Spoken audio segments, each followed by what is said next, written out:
ሰላም እንደምን አላችሁ ተመልካቾቻችን። በዚህ ሰሞን ያገኘናችሁ መረጃዎች ወደ እናንተ እናደርሳለን። ለዚህ ዩቲዩብ ቻናል አዲስ ሆናችሁ ሰብስክራይብ በማድረግ ቤተሰብ ሆኑ። ያላችሁን ሀሳብ አስተያየት በሀሳብ መስጫ ሳጥን ላይ ጻፉልን።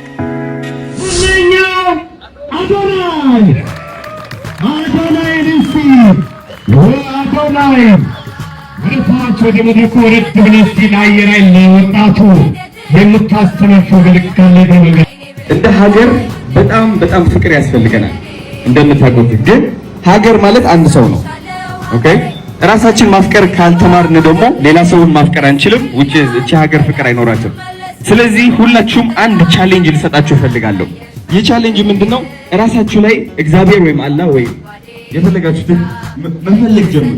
እግዚአብሔርን መፈለግ ጀምሩ። ውስጣችሁ ላይ የሆነ እግዚአብሔር የፈለገው ሰይጣን ራሳችሁን እንድትጠሙ ያደርጋችኋል። በእርግጠኝነት ነው የምላችሁ። ሊያወዳድቃችሁ ይሞክራል። በቂ እንዳልሆናችሁ ሊነግራችሁ ይፈልጋል። ግን እግዚአብሔር መፈለግ ከዚች ትጀምራለህ። እስከዚች ድረስ የቱ ጋር ያለው እግዚአብሔር ፍቅርን እየፈለክ ነው ማለት ነው። ከራስህን ወጥተህ ደግሞ ማን ላይ ነው የምትፈልገው? እግዚአብሔር ሌላ ሰው ላይ፣ ያ የምጠላው ሰው ላይ፣ ያ የሚያናድድህ ትክክል አይደለም ብለህ የምታስበው ሰው ላይ ከትዝብት እግዚአብሔርን መፈለግን ጀምር። እግዚአብሔርን እንፈልግለት። የቱ ጋር ያለው እግዚአብሔር ፍቅር እየፈለግን ነው። እንደ ሀገር ፍቅር በፍቅር እንሆናለን ማለት ነው። ቤተሰብ እግዚአብሔር ፍቅር ነው። ፍቅር ነው።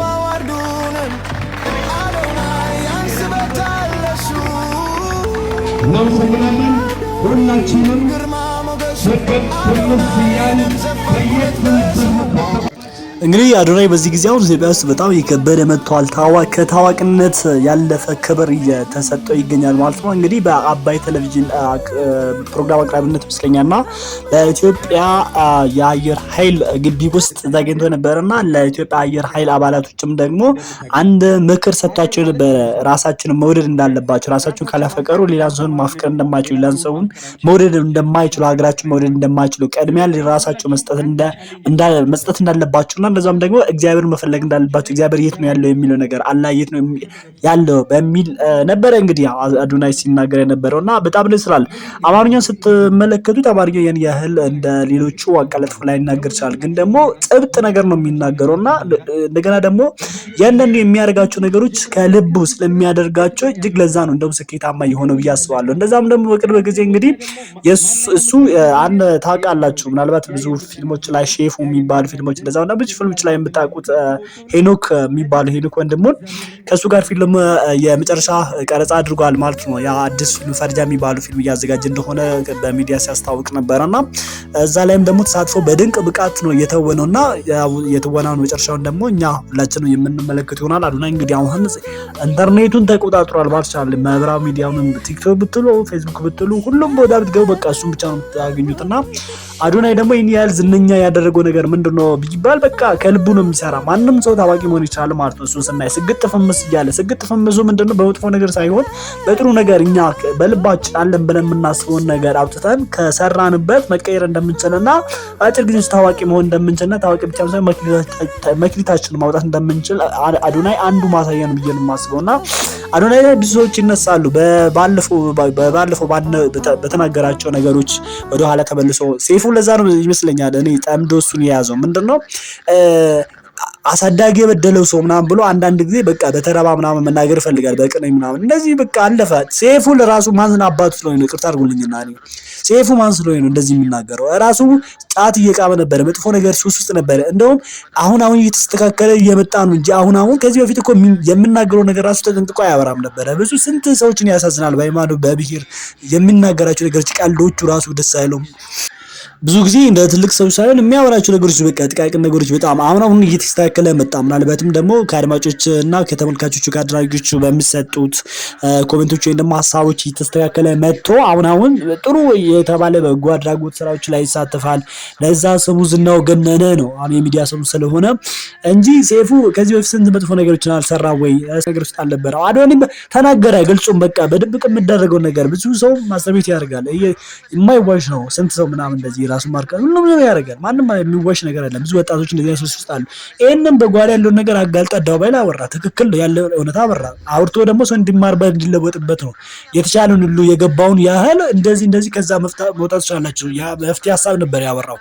ደግሞ አወራ ቢሳሳት ራሱ አለፈ በቃ በሱ እንደገና በቃ አሳዳጊ ብድል ሰደቡልኝ በተረጋጋሚ የሰው ልጅ ነው የሰው ልጅ ይሳሳታል። ሰይፉ ጥሩ መልካም ሰው ቢሆን ይሄን ያለ እውነትም እሱ ባህሉና ወጉን የሚያስብ ከሆነ ዮኒ ማኛ ያበጥራቃ በሃይማኖት በዘር ኦሮሞ፣ አማራ፣ ትግሬን የሰደበ ሃይማኖት ጴንጤን የሰደበ ሙስሊምን የሰደበ ኦርቶዶክስን የሰደበ መላ ኢትዮጵያ ህዝብን እሱ ያልሰደበው ሰው የለም። ፖለቲከኛ መንግስትን ያልሰደበው መንግስት የለም። ያን ዮኒ ማኛ የተባለን ሰው ራሱ በዛው ምንድነው ፕሮግራሙ ላይ ያቀርቦት ከእሱ ለሱ ቃለ ምልልስ ቃለ መጠይቅ ያደረገ ሰው አዶናይ ከዮኒ ማኛ በምን ያንሳል? አዶናይ ዮኒ ማኛ 5-10 እጥፍ ሆናል። ዮኒ ማኛ ለአዶናይ ግማሹ ነው ግማሽ ናክል አዶናይ ግማሹ ነው። በቃ በአስተሳሰብ በስብና አዶናይን ብንመለከት አሁን ለሶሻል ሚዲያ ብቻ ለታዋቂነት ቢሆን እነዛ ዲቻ የሚባሉ የወላይታ ልጆችን ከመሬት ከጎዳና አንስቶ ይሄን ያህል ታዋቂ አድርጓቸው ቤት ተከራይቶላቸው አያኖራቸውም ነበር። አንድ ሁለተኛ ደግሞ ያቺ መንገድ ላይ ቆሎ የምትሸጥ ብዙ ሰዎች የሆነ ጊዜ ላይ አምጥቷት ታዋቂ ያደረጓት ከዛ መልሳ እዛው ተመለሰች። ምክንያቱ ለሷ የነበረው እነሱ ያመጣዋት ወደ አዲስ አበባ ሲያመጣዋት ምናምን በቃ በዛን ጊዜ ድጋፋቸው ቴምፖራሪ ነበር፣ ለጊዜ ጊዜያዊ ነበር ነው። እሱ ግን አሁን ስቲል እሷን ታዋቂ እስካረጋት እደግፋታለሁ ብሎ ይሄን እየሰራ ነው። ማንም አላስገደደው። ሌላ ኮንቴንት መስራት ይችል ነበር፣ በሌላ ነገር መታወቅ ይችል ነበር። ነገር ግን ሰበና አለው። በቃ እንደ አዶናይ አይነት ሰው የለም። በቃ ለኢትዮጵያ ሆነም በሺህ የሚቆጠሩ በሚሊዮን የሚቆጠሩ አዶናዮች ያስፈልጋሉ።